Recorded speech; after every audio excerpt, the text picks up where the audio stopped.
हमारे चैनल को सब्सक्राइब करें, लाइक करें, शेयर करें।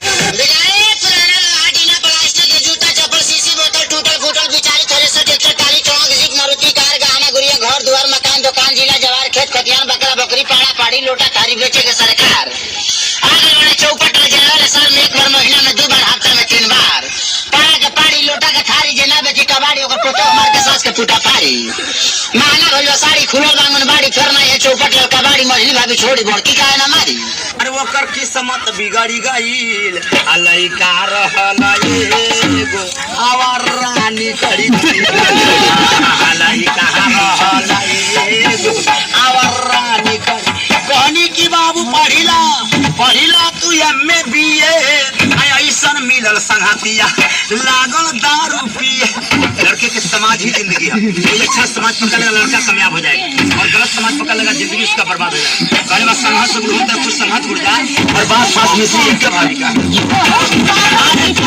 की बाबू पढ़िला तू एमए बीए ऐसन मिलल संगतिया लागल दारू पिए अरे छोरी के पढ़ाई लिखाई और नाचे में निकली गईल लइका रहल एगो आवर रानी करी गईल तब के जमाना में शहर बदनाम रहे अब तो गाँव में सुनात बा भैया शहर से बिगड़ल देहात बा अब के छात्र लोग के पढ़े के ना इच्छा बगल में मोबाइल धके होता परीक्षा माई बाप के गोली ना सहाता मौगी खातिर जिलेबी की ना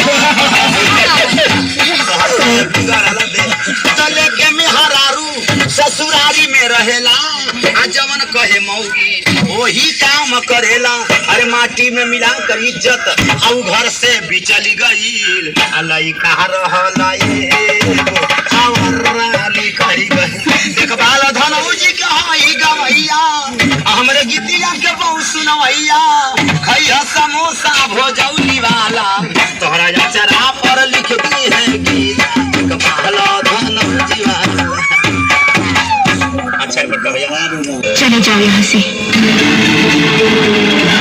हम कहते हैं चले जाओ यहाँ से, दोबारा यहाँ कभी नहीं आना। Go away।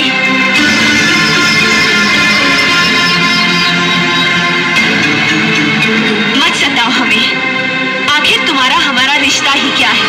रिश्ता मैं कुछ नहीं जानता, मैं तो सिर्फ इतना जानता हूँ कि तुम मुझसे प्यार करती हो।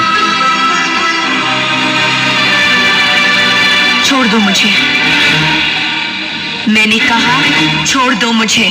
I said leave me। मत भूलो कि मैं एक इज्जतदार खानदान की बहू बनने जा रही हूँ। हमारी शादी हो रही है उस लड़के से जिसे हमारे पिता ने चुना है, हमने चुना है अपनी मर्जी से। अपनी मर्जी से? तो फिर क्यों है मेरी जिंदगी में? क्यों मुझे बदला? क्यों बनाया मुझे ऐसा? क्यों दिखाए मुझे वो खुशियां, वो प्यार, ताकि आज तुम मुझसे कह सको कि वो सब झूठ था और सच ये है कि आज तुम किसी और की बनना चाहती हो?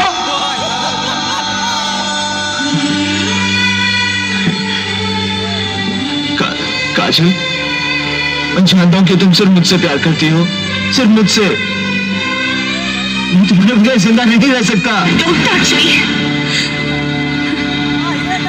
हम किसी दूसरे की अमानत है।